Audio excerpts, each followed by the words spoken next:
नमस्कार आपणक जीवन में आपण केबे कोनोसी मामलार सम्मुखीन होइछंती कि नहीं मु जाने नहीं जदि आपण कहा विरुद्ध रे देवानी हो बा फौजदारी हो कौनसी प्रकार भी मामला जदि आपण करिथिबे ताहले न्यायपालिका रे किभଳି भाबे दौड़िया पई पड़े एवं किभଳି दीर्घ समय अपेक्षा करिया पई पड़े या संपर्क रे अनेकଙ୍କର धारणा निश्चित भाबरे थिबो जहाँकर नहीं से भी जानी रखा उचित जे एमिति साधारण भाव में जदि आप गोटे जमी जमा मामला भी कले आपन गोटे अन्य किसी छोटिया अपराधिक मामला जदि करिसेंती का विरुद्ध रे आपन को वर्षे नुहे 2 वर्ष नुहे अनेक क्षेत्र में 15 वर्ष 20 वर्ष पर्यंत अपेक्षा करिया पई पड़ुची न्याय टिके पाइबा पई तेणु न्यायपालिकार एई जो विलंबित जो प्रक्रिया गोटे इंग्राजी रे कथा अछि जे जदि आपण को न्याय विलंब रे मिलिला ताहले न्याय न मिलिबा सहित ताहा समान तेणु आमर गणतंत्र रे जो चारोटी स्तंभ कहा जाउची गोटे होची कार्यपालिका गोटे होची न्यायपालिका गोटे होची विधानपालिका एवं अन्यटी होची गणमाध्यम ये जो चारोटी अच्छी pillar of democracy 4 pillar of democracy बा जो गणतंत्र रो चारोटी स्तंभ अछंती से चारोटी स्तंभ भितरु आपण कार्यपालिका रे कोन होची ता तो आपण माने समस्त जानिचंती अर्थात एक्जिक्यूशन बेले किभଳି भाबरे असुविधा होची आपण जेते बेले जाउचंती कोनसी प्रशासनिक स्तर को जाउचंती किभଳି होची ताहा जानिचंती विधानपालिका रे विधानसभा रे हो संसद रे हो कौन होची से संपर्क रे आपण मानकर स्पष्ट धारणा अछि प्रत्येक दिन जेते बेले विधानसभा बसुची बा जेते बेले बसुची संसद रे किभଳି भाबरे मारपीट होउचंती किभଳି भाबरे सुधासुधी होउचंती एवं किभଳି केवल विरोध करिया पई विरोध होउची से संपर्क रे आपण माने उणा अधिके जानिछंती किंतु जेतेबेले आपणकर न्यायपालिका होची एभली व्यवस्था जोठी आमे चाहू जे जोठी भी अन्य तीनोटी जगह रे स्तंभ रे जदि किछि असुविधा हला ताहले लोक न्यायपालिका पाखु जाउचंती तेणु कि न्यायपालिका रे जदि जो न्याय देवार जो व्यवस्था से जदि विलंबित हला ताहले लोक माने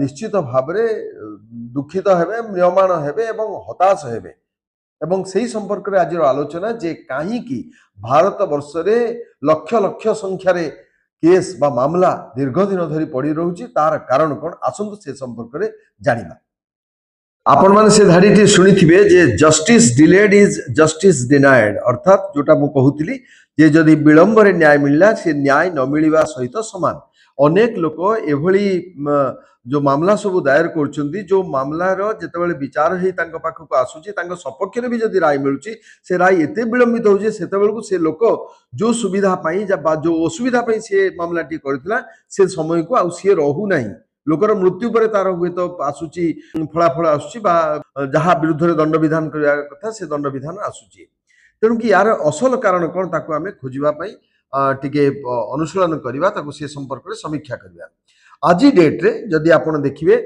भारत वर्ष रे जो न्यायिक व्यवस्था अछि गोटे जिला स्तर रे अदालत रहिछि एवं तापरे आपणकर हाईकोर्ट बा उच्च न्यायालय अछि तापरे सर्वोच्च न्यायालय अछि दिल्ली रे याको सुप्रीम कोर्ट बोली आमे कहूचे तो तल कोर्ट रु ऊपर कोर्ट पर्यंत जदि भारत वर्ष रे आजिर डेट रे आमे देखिबा जे केते केस बा केते मामला बाकी अछि विचार हेकि ता राय प्रकाश पाइबा पई तार संख्या जदि आपण सुनिबे ताहले आपण आश्चर्यचकित होइजिबे 5 कोटी 25 लक्ष ठीक सुनिजंती आपण 5 कोटी 25 लक्ष मामला रहिछि सारा भारत रे एवं सेथिरे 10 वर्ष रु ऊर्ध्व समय धरि गडुथिबा संख्या मध्ये यथेष्ट अधिक रहिछि एवं सबुठ बड़ कथा है यार कारण है आजिर तारीख रे 5 कोटी 25 लक्ष जो केस बा मामला सब बाकी रही यार कारण होची जे आमर जेतिकी पॉपुलेशन इज टू जजेस जो रेशियो रहिबा कथा से रेशियो ठीक नाही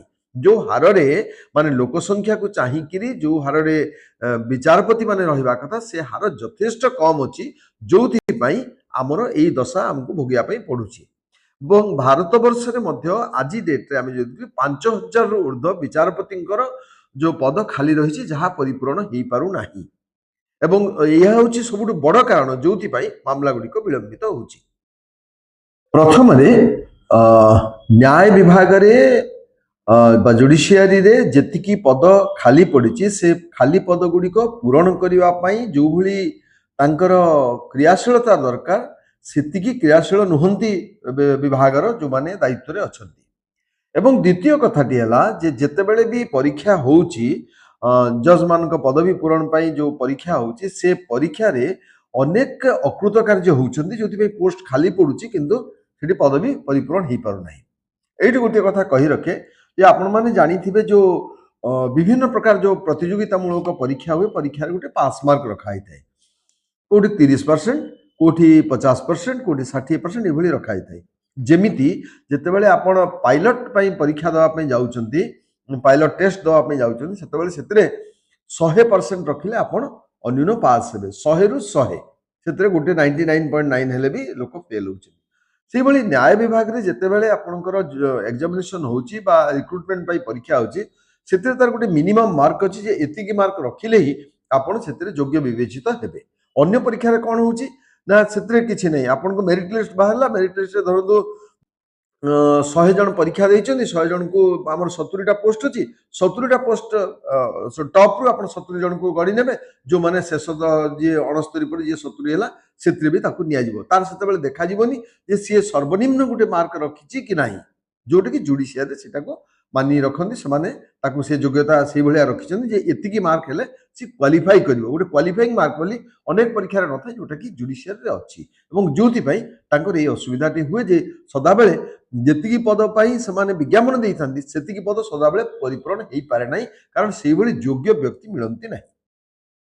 2023 ମସିହାରେ ଉତ୍ତରପ୍ରଦେଶରେ ଗୋଟେ ପରୀକ୍ଷା ହେଲା ଜୁଡିସିଆଲ ସର୍ଭିସେସ୍, ଏବଂ ସେଥିରେ 50,000 ଦରଖାସ୍ତକାରୀ ଥିଲେ ଏବଂ ପଦ ସଂଖ୍ୟା କେତେ ଥିଲା? ପଦ ସଂଖ୍ୟା ଥିଲା 303। ଦୁଃଖର ବିଷୟ ଯେ ପରୀକ୍ଷା ଦେଲା ପରେ ଯେତେବେଳେ ପରୀକ୍ଷା ଫଳ ପ୍ରକାଶ ପାଇଲା, ସେଥିରେ ମାତ୍ର 0.6% ପିଲା ପାସ୍ କଲେ। 0.6%, ଅର୍ଥାତ୍ ଆହୁରି 99.4% ପିଲା ଫେଲ୍ ହେଲେ, ଯୋଉଥିପାଇଁ ଯେତିକି ପୋଷ୍ଟ ପାଇଁ ବାହାରିଥିଲା ସେତିକି ପୋଷ୍ଟ ଫିଲ୍ଅପ୍ ହେଇପାରିଲାନି। ଠିକ୍ ସେଇଭଳି ଭାବରେ ଛତିଶଗଡ଼ରେ ଗୋଟେ ପରୀକ୍ଷା ହେଇଥିଲା, ଯୋଉଥିରେ ପୋଷ୍ଟ ଥିଲା 48 ଏବଂ ଦରଖାସ୍ତକାରୀ ଥିଲେ ପାଖାପାଖି 14,000। ତାଙ୍କ ଭିତରୁ ଠିକ୍ ସେଇଭଳି ଭାବରେ ପାସ୍ କଲେ କେତେ? 0.4%, ଅର୍ଥାତ୍ 0.4%, 99.6% ଫେଲ୍ ହେଲେ। ପଦବୀ ପୂରଣ ସମ୍ଭବ ନୁହେଁ, ସମସ୍ତ ପଦବୀ ପୂରଣ ସମ୍ଭବ ହୋଇପାରେ ନାହିଁ ସେଭଳି କ୍ଷେତ୍ରରେ। ଠିକ୍ ସେଇଭଳି ଭାବରେ ଦେଶର ରାଜଧାନୀ ଦିଲ୍ଲୀର କଥା ହେବା। ଦିଲ୍ଲୀରେ 2022ରେ ଗୋଟେ ପରୀକ୍ଷା ହେଇଥିଲା, ଜୁଡିସିଆଲ ସର୍ଭିସେସ୍ ଏକ୍ସାମିନେସନ ହେଇଥିଲା, ଏବଂ ଯୋଉଥିରେ 15,000 ଦରଖାସ୍ତକାରୀ ଦରଖାସ୍ତ କରିଥିଲେ, ଆବେଦନ କରିଥିଲେ ପରୀକ୍ଷା ଦେବା ପାଇଁ, ଏବଂ ସେଥିରେ ପାସ୍ କଲେ କେତେ? 0.7%, ଏବଂ ପଦ ସଂଖ୍ୟା ଥିଲା 110ଟା। 110ଟା ପଦ ପାଇଁ ଯୋଉ ଦରଖାସ୍ତକାରୀ ଥିଲେ ସେମାନଙ୍କ ଭିତରୁ 15,000 ଭିତରୁ ମାତ୍ର 0.7% ପାସ୍ କଲେ। ଦେଶର ରାଜଧାନୀର ଅବସ୍ଥା ଏଇଆ, ଅର୍ଥାତ୍ ଆହୁରି 99.3% ପିଲା ଫେଲ୍ କଲେ। ତେଣୁ ଇଏ ଯୋଉ ହଉଛି ଆମ ପିଲାମାନଙ୍କର ଷ୍ଟାଣ୍ଡାର୍ଡ। କିନ୍ତୁ ଦେଖିବା ପାଇଁ ପଡିବ ଯେ କାହିଁକି ସେମାନେ ଫେଲ୍ କରିବାର କାରଣ କ'ଣ? କ'ଣ ସବୁ ଏତେ ସଂଖ୍ୟାର ହଜାର ହଜାର ସଂଖ୍ୟାର ଯୋଉ ପିଲା ଦରଖାସ୍ତ କରୁଛନ୍ତି ସମସ୍ତେ କ'ଣ ଏତେ ଦୁର୍ବଳ? ନା, ସେ କଥା ନୁହେଁ। ତାର ମଧ୍ୟ ଅନେକ କାରଣ ଅଛି। ତାର କାରଣ ହେଲା, ଯେମିତି ୟୁପିଏସସି ପାଇଁ ପିଲାମାନେ ପରୀକ୍ଷା ଦେବା ପାଇଁ ପ୍ରସ୍ତୁତ ହେଉଛନ୍ତି, ଯେମିତି ଓପିଏସସିରେ ଆମର ପିଲାମାନେ ପ୍ରସ୍ତୁତ ହେଉଛନ୍ତି ପରୀକ୍ଷା ଦେବା ପାଇଁ, ଠିକ୍ ସେଇଭଳି ଭାବରେ ପିଲାମାନେ ସିରିୟସଲି କେବେ ପ୍ରସ୍ତୁତ ହୁଅନ୍ତି ନାହିଁ ଯୋଉ ନ୍ୟାୟିକ ପରୀକ୍ଷା ଦେବା ପାଇଁ ବା ଜୁଡିସିଆଲ ସର୍ଭିସେସ୍ ପରୀକ୍ଷା ଦେବା ପାଇଁ ସେଭଳି ପ୍ରସ୍ତୁତି କରନ୍ତି ନାହିଁ। ୟୁପିଏସସିରେ ଯେଉଁମାନେ ସିଭିଲ ସର୍ଭିସେସ୍ ପାଇଁ ଯାଉଛନ୍ତି, ବର୍ଷେ 2 ବର୍ଷ 3 ବର୍ଷ କଣ୍ଟିନ୍ୟୁଅସଲି ଲଗାତାର ଭାବରେ ସେମାନେ ଜାରି ରଖୁଛନ୍ତି, ତାଙ୍କର ପ୍ରସ୍ତୁତି ଜାରି ରଖୁଛନ୍ତି, ଏବଂ ତା ପାଇଁ ବିଭିନ୍ନ ସବୁ କୋଚିଂ ବ୍ୟବସ୍ଥା ରହିଛି, ଏବଂ କୋଚିଂ ଦେଲା ପରେ ସେମାନେ ବର୍ଷରେ ନ ପାଇଲେ 2 ଥର ନ ପାଇଲେ 3 ଥର ବେଳକୁ ସେମାନେ ପାଉଛନ୍ତି। ଏଇ ସିରିୟସନେସ୍ ଆଇନରେ ନାହିଁ। ଏବଂ ତାର ଆଉ ଗୋଟେ କାରଣ ହେଲା ଯେ ପରୀକ୍ଷା ଯେମିତି ୟୁପିଏସସିର ନିର୍ଦ୍ଦିଷ୍ଟ ସମୟରେ ନିର୍ଦ୍ଦିଷ୍ଟ ତାରିଖରେ ଗୋଟେ ପ୍ରକାଶ ପାଉଛି ବିଜ୍ଞାପନ ଯେ ଏତିକି ପଦ ଅଛି, ଏତିକି ପଦ ପାଇଁ ଏତିକି ତାରିଖ ଭିତରେ ଆବେଦନ କରନ୍ତୁ ଏବଂ ଏଇ ତାରିଖରେ ପରୀକ୍ଷା ହେବ। ସେମିତି ଯୋଉ ଜୁଡିସିଆଲ ସର୍ଭିସେସରେ ସେଇଭଳିଆ ଭାବରେ ବାହାରୁନି। କେତେବେଳେ ତାଙ୍କର ଇଚ୍ଛା ସେମାନେ ପ୍ରକାଶ କରୁଛନ୍ତି ଏବଂ ସେଇ ଅନୁସାରେ ପରୀକ୍ଷା ହେଉଛି। ତେଣୁ ସେମାନେ ଗୋଟେ ପିଲାମାନେ ଟାର୍ଗେଟ ରଖିକିରି ଯେ ହଁ ମୁଁ LLB ପାସ୍ କଲି, ମୁଁ ବର୍ତ୍ତମାନ ଏଇଥର ପରୀକ୍ଷା ଦେବି, ଜୁଡିସିଆଲ ସର୍ଭିସେସ୍ ଦେବି, ଆଉଥରେ ଦେବି, ଆଉଥରେ ଦେବି, ଏଇଭଳି ଭାବରେ ପ୍ରସ୍ତୁତ ହେଇ ସେମାନେ ଯୋଉ ରହିବା କଥା ସେଇଟା ରହିପାରୁନାହାନ୍ତି। ଠିକ୍ ସେଇଭଳି ଭାବରେ ଯୋଉ ପାସ୍ କରିବା ପାଇଁ ଯୋଉ ସର୍ବନିମ୍ନ ମାର୍କ ରଖିଥାନ୍ତି ସେ ମାର୍କ ମଧ୍ୟ ଅଧିକ ରଖିଥାନ୍ତି, ଯୋଉଥିପାଇଁ ସେ ପର୍ଯ୍ୟନ୍ତ ପହଞ୍ଚିବା ପାଇଁ ପିଲାମାନଙ୍କୁ କଷ୍ଟ ହୁଏ। ଦ୍ୱିତୀୟ ହେଲା ଯେ ନେଗେଟିଭ ମାର୍କିଂ ରଖିଥାନ୍ତି। ନେଗେଟିଭ ମାର୍କିଂ ରଖିବା ଦ୍ୱାରା କ'ଣ ହୁଏ? ପିଲାମାନେ ସାହସ କରନ୍ତି ନାହିଁ ଯେ ପରୀକ୍ଷାରେ ଆଟେମ୍ପ୍ଟ କରିବା ପାଇଁ, ଅନେକ ଗୁଡ଼ାକ କାଳେ ଭୁଲ ହେଇଯିବ, ନେଗେଟିଭ ହେଇଯିବ ବୋଲି ଅନେକ ଆଟେମ୍ପ୍ଟ ମଧ୍ୟ କରନ୍ତି ନାହିଁ। ଅନେକ ଯେହେତୁ ଜାଣିଥାନ୍ତି ଏବଂ ପାଖାପାଖି ସେମାନେ ସନ୍ଦେହରେ ପଡ଼ନ୍ତି, ସେତେବେଳେ ସେମାନେ ସେଥିରେ ଆଟେମ୍ପ୍ଟ କରନ୍ତି ନାହିଁ, ତାକୁ ଆନ୍ସର କରିବା ପାଇଁ ଆଟେମ୍ପ୍ଟ ମଧ୍ୟ କରିନଥାନ୍ତି। ଏବଂ ଆଉ ଗୋଟେ କଥା जो माने प्रश्नपत्र प्रस्तुत କରିଥାନ୍ତି ସେମାନେ ଜ୍ଞାନ ପରୀକ୍ଷା ନ କରି ସେମାନେ ତାଙ୍କର ଜ୍ଞାନ କୁ ସେଥିରେ ପ୍ରୟୋଗ କରି କିଭଳି କଷ୍ଟକର ହବ ସେଇଭଳି ଗୋଟେ ତାଙ୍କର ଟେଣ୍ଡେନ୍ସି ରହେ ଯୋଉମାନେ ପ୍ରଶ୍ନପତ୍ର ପ୍ରସ୍ତୁତ କରିଥାନ୍ତି ସେମାନେ ଯୋଉଥିପାଇଁ ପିଲାମାନେ ସେଥିରେ ମଧ୍ୟ ଫେଲ୍ କରନ୍ତି। ଜଣେ ପିଲା ଯେତେବେଳେ ପରୀକ୍ଷା ଦଉଛି ସେତେବେଳେ ସିଲାବସରେ ମଧ୍ୟ ସମାନତା ରହିବା ଦରକାର। ଧରନ୍ତୁ ୟୁପିରେ ଗୋଟେ ସିଲାବସ୍, ବିହାରରେ ଗୋଟେ ସିଲାବସ୍, ଦିଲ୍ଲୀରେ ଗୋଟେ ସିଲାବସ୍, ଗୋଟେ ଓଡ଼ିଶାରେ ଗୋଟେ ସିଲାବସ୍। ଏ ସିଲାବସରେ ଅସମାନତା ମଧ୍ୟ ଅନେକ ସମୟରେ ଗୋଟେ ବାଧା ସୃଷ୍ଟି କରୁଛି ପିଲାମାନଙ୍କୁ ପରୀକ୍ଷା ଦେବାରେ। ତାପରେ ତାରିଖରେ ତ ଯୋଉ ପରୀକ୍ଷାରେ କିଛି ନିର୍ଦ୍ଦିଷ୍ଟତା ରହୁନି ସିଏ ବି ଗୋଟେ ବଡ଼ କାରଣ ଯୋଉଟା ମୁଁ ଟିକେ ସମୟ ଆଗରୁ ଆଲୋଚନା କରୁଥିଲି। ଏବଂ ଆଉ ଗୋଟିଏ ବଡ଼ କଥା ହେଲା ଯେ ଯୋଉ ଟପ୍ ଲ ସ୍କୁଲରୁ ଯୋଉମାନେ ପାସ୍ କରୁଛନ୍ତି ସେମାନେ କର୍ପୋରେଟ ସେକ୍ଟରକୁ ଯିବା ପାଇଁ ଚାହୁଁଛନ୍ତି। ଯୋଉମାନେ ଟିକେ ଭଲ ଭଲ କଲେଜରୁ ପାସ୍ କଲେ ଭଲ ଷ୍ଟୁଡେଣ୍ଟ ସେମାନେ ଚାହିଁଲେ ଯେ ଆମେ କର୍ପୋରେଟ ଇଏକୁ ଯିବୁ ଏବଂ ସେଠି ଯାଇକି ଚାକିରି କରିବୁ। ଏବଂ ଯୋଉଥିପାଇଁ ବ୍ରେନ୍ ଡ୍ରେନ୍ ଗୋଟେ ତାକୁ ବ୍ରେନ୍ ଡ୍ରେନ୍ ବୋଲି ଆମେ କହିପାରିବା ଯେ ବ୍ରେନ୍ ଡ୍ରେନ୍ ଯୋଉମାନେ ଗୋଟେ ଷ୍ଟାଣ୍ଡାର୍ଡର ପିଲା ସେମାନେ ପଳାଉଛନ୍ତି କର୍ପୋରେଟ ଇନଷ୍ଟିଟ୍ୟୁସନରେ ସେମାନେ କାମ କରିବା ପାଇଁ, ଆଉ ଯୋଉମାନେ ରହିଲେ ସେମାନେ ଏଠି କାମ କରିବେ। ତାପରେ ଜଣେ ଯଦି ଗୋଟିଏ ଷ୍ଟେଟ୍ରେ ପରୀକ୍ଷା ଦେଉଛି ସେ ଆଉ ଗୋଟେ ଷ୍ଟେଟ୍କୁ ମଧ୍ୟ ଯାଇପାରୁନି ଏଇ ଯୋଉ ଅସମାନତା ପାଇଁ, ଯୋଉ ସିଲାବସର ଅସମାନତା ପାଇଁ। ତାକୁ ଛାଡ଼ିଦେଲେ ଆଉ ଗୋଟେ ରହୁଛି ଯେ ପରୀକ୍ଷାରେ ତାରତମ୍ୟ ମଧ୍ୟ ରହୁଛି। ଯୋଉ ପରୀକ୍ଷା ହେଉଛି ବିଭିନ୍ନ ଇନଷ୍ଟିଟ୍ୟୁସନ ବା ବିଭିନ୍ନ ଷ୍ଟେଟ୍ରେ ଯୋଉ ପରୀକ୍ଷା ହେଉଛି ସେଥିରେ ମଧ୍ୟ ତାରତମ୍ୟ ରହୁଛି।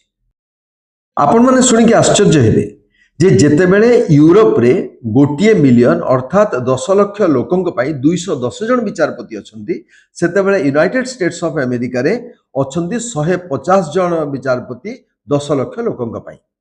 ଠିକ୍ ସେଇଭଳି ଭାବରେ ଭାରତ ବର୍ଷରେ ମଧ୍ୟ ରହିବା କଥା, କିନ୍ତୁ ଭାରତରେ ଅଛନ୍ତି ମାତ୍ର 14 ଜଣ, ମାନେ 10 ଲକ୍ଷ ଲୋକଙ୍କ ପାଇଁ ବିଚାରପତି ଅଛନ୍ତି ମାତ୍ର 14 ଜଣ। 2002 ମସିହାରେ ସୁପ୍ରିମକୋର୍ଟ ମତ ଦେଇଥିଲେ ଯେ ଅନ୍ୟୁନ 50 ଜଣ ବିଚାରପତି ରହିବା ଦରକାର 10 ଲକ୍ଷ ଲୋକଙ୍କ ପାଇଁ। ସେ ଅନୁସାରେ ଯଦି ଆମେ ଦେଖିବା ଭାରତ ବର୍ଷର ଯୋଉ ଜନସଂଖ୍ୟା ଅଛି ପାଖାପାଖି 146 କୋଟି ଜନସଂଖ୍ୟା, ତାଙ୍କ ପାଇଁ ପାଖାପାଖି 70,000ରୁ ଅଧିକ ବା 73,000 ଅନ୍ତତଃ ଜଜ୍ ରହିବା କଥା। କିନ୍ତୁ ଆଜି ଡେଟ୍ରେ ଯାହା ମୁଁ ସୂଚନା ଦେଉଥିଲି 25,886 ବା 26,000 ଜଜ୍ ବର୍ତ୍ତମାନ ଭାରତ ବର୍ଷରେ ଅଛନ୍ତି। ତେଣୁ ଏଇ ଯୋଉ 14% ଅଛନ୍ତି ଇଏ ଅନ୍ତତଃ ଯାଇକିରି ପହଞ୍ଚିବା ଦରକାର 73,000ରେ ପହଞ୍ଚିବା ଦରକାର ବା 70,000 ବା 50,000 ତ ପହଞ୍ଚିବା ଦରକାର। କେତେ ବଡ଼ ଗେପ୍ ଅଛି ଦେଖନ୍ତୁ। ତାହେଲେ ଏ ଗେପ୍ ଯୋଉଥିପାଇଁ ଫିଲ୍ ଅପ୍ ହଉନି ସେଥିପାଇଁ ହିଁ ଆଜି ଡେଟ୍ରେ ଆମେ ଯୋଉ କହୁଛେ ଯେ 5,30,00,000 ମାମଲା ସବୁ ପଡ଼ି ରହିଛି। ହଁ, ଯେତିକି ମାମଲା ପଡ଼ି ରହିଛି ତା ଭିତରେ 30 ବର୍ଷରୁ ଉର୍ଦ୍ଧ୍ୱ ସମୟ ଧରିକି ପଡ଼ି ରହିଥିବା କେସ୍ର ସଂଖ୍ୟା ବା ମାମଲାର ସଂଖ୍ୟା 1,80,000, ଯୋଉଟାକୁ 30 ବର୍ଷରୁ ଅଧିକା ସମୟ ଧରିକି ପଡ଼ି ରହିଛି। ଏବଂ ଆହୁରି ସେମିତି 10 ବର୍ଷ 20 ବର୍ଷ ଧରି ପଡ଼ି ରହିଥିବା ମାମଲା ମଧ୍ୟ ଲକ୍ଷ ଲକ୍ଷ ସଂଖ୍ୟାରେ ରହିଛି। ସବୁଠୁ ବଡ଼ ତାଜୁବ ହେଲା ଭଳି ଘଟଣା ହେଲା ଯେ ବର୍ତ୍ତମାନ ଯେତିକି ଅଛି ଏବଂ ଯୋଉ ହାରରେ ସବୁ ମାମଲା ଗୁଡ଼ିକ ଫଇସଲା ହେଉଛି ସେ ପାଖାପାଖି ଆମକୁ ଲାଗିବ 324 ବର୍ଷ। କେତେ?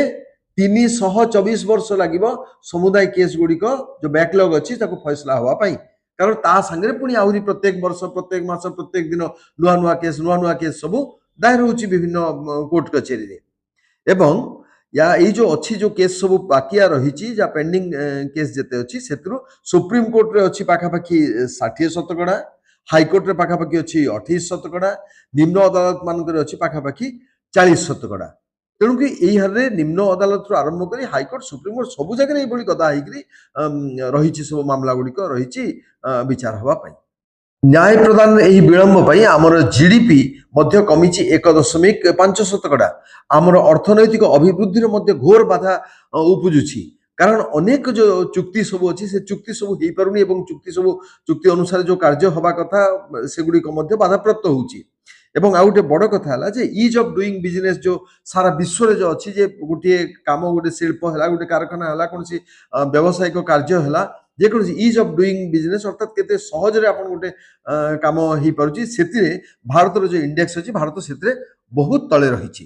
ଆହୁରି ଦୁଃଖର ବିଷୟ ହେଉଛି ଯେ ଭାରତ ବର୍ଷରେ ବର୍ତ୍ତମାନ 4 ଲକ୍ଷରୁ ଉର୍ଦ୍ଧ୍ୱ ଜେଲ୍ ଭିତରେ ବନ୍ଦୀ ଅବସ୍ଥାରେ ଲୋକ ରହିଛନ୍ତି ଯୋଉମାନଙ୍କର ବିଚାର ପ୍ରକ୍ରିୟା ଶେଷ ହୋଇନାହିଁ। ପୁଣି ସେଇ ମୂଳ କଥା ଯେ ଯେହେତୁ ବିଚାର ବିଳମ୍ବିତ ହେଇଛି ସେଇଥିପାଇଁ ସେମାନେ ସେଠି ସଢୁଛନ୍ତି ଏବଂ ସେମାନଙ୍କ ଭିତରୁ ଯୋଉ 4 ଲକ୍ଷରୁ ঊର୍ଦ୍ଧ୍ୱ ଲୋକ ଜେଲ ଭିତରେ ବନ୍ଦୀ ଜୀବନ ବିତାଉଛନ୍ତି ସେମାନେ ହେଉଛନ୍ତି ଅଣ୍ଡର ଟ୍ରାଏଲ ବା ବିଚାରାଧୀନ ବନ୍ଦୀ। ସେମାନେ ବିଚାର ସରିଲା ପରେ ହୁଏତ ସେମାନେ ମୁକ୍ତ ହେବା କଥା ବା ସେମାନେ ନିର୍ଦ୍ଦୋଷ ପ୍ରମାଣିତ ହେଇପାରିବେ ଏବଂ ଏମାନଙ୍କ ଭିତରୁ ପାଖାପାଖି 50% ମାମଲା ହେଉଛି ରାଜ୍ୟ ସରକାର କରିଛନ୍ତି ମାମଲା ସେ ଅପରାଧିକ ହଉ ବା ଅନ୍ୟ କିଛି କାରଣରୁ ହଉ ରାଜ୍ୟ ସରକାରଙ୍କ ମାମଲା ଅଛି ଏବଂ ତା ଭିତରୁ ସେଇ ଯୋଉ 50% ରହିଛି ସେଥିରୁ 70% ହେଉଛି ଫ୍ରିଭଲସ୍ ମାମଲା ମାନେ ଅତି କିଛି ସେଥିରେ ଛୋଟିଆ ଛୋଟିଆ କଥାକୁ ନେଇକି ହେଇଛି ଯୋଉଗୁଡାକ ଅତି ସହଜରେ ହେଇପାରିବ ଇଭେନ୍ ମେଡିଏସନରେ ବି ଯୋଉଗୁଡାକ ଶେଷ କରାଯାଇପାରିବ ସେଭଳିଆ କେସେସ୍ ମଧ୍ୟ ରହିଛି। ରାଜ୍ୟ ସରକାର ଅନେକ ଏମିତି ମେଡିଏସନ ପ୍ରୋଗ୍ରାମ କରିବା ସତ୍ତ୍ୱେ ବି ମେଡିଏସନ ସେତେ ସଫଳ ହେଇପାରୁନାହିଁ ଯୋଉଥିପାଇଁ এই কেস গুড়াক ধীরে ধীরে লম্বি লম্বিকি চালিছে। তো দর্শক বন্ধু ন্যায় প্রদানের বিলম্ব সংক্রান্ତରେ এই আলোচনাটি ଥିଲା এই সম্পর্কে আপনাদের যা মতামত ଅଛି ମଧ୍ୟ ଆପଣ ରଖନ୍ତୁ ଏବଂ ଯେହେତୁ ଭିଡ଼ିଓଟି ଟିକେ ଦୀର୍ଘ ହେଇଯାଇଛି ଆମେ ୟାର ପ୍ରତିକାର କ'ଣ ହେଇପାରିବା କଥା ବା ଏ ସମ୍ପର୍କରେ କ'ଣ ନିରାକରଣ ହେଇପାରିବ ସେ ସମ୍ପର୍କରେ ଆମର ପ୍ରସ୍ତାବନାକୁ ନେଇ ଆଉ ଗୋଟେ ଦ୍ୱିତୀୟ ଭିଡ଼ିଓରେ ଆମେ ଆସିବୁ। ନମସ୍କାର।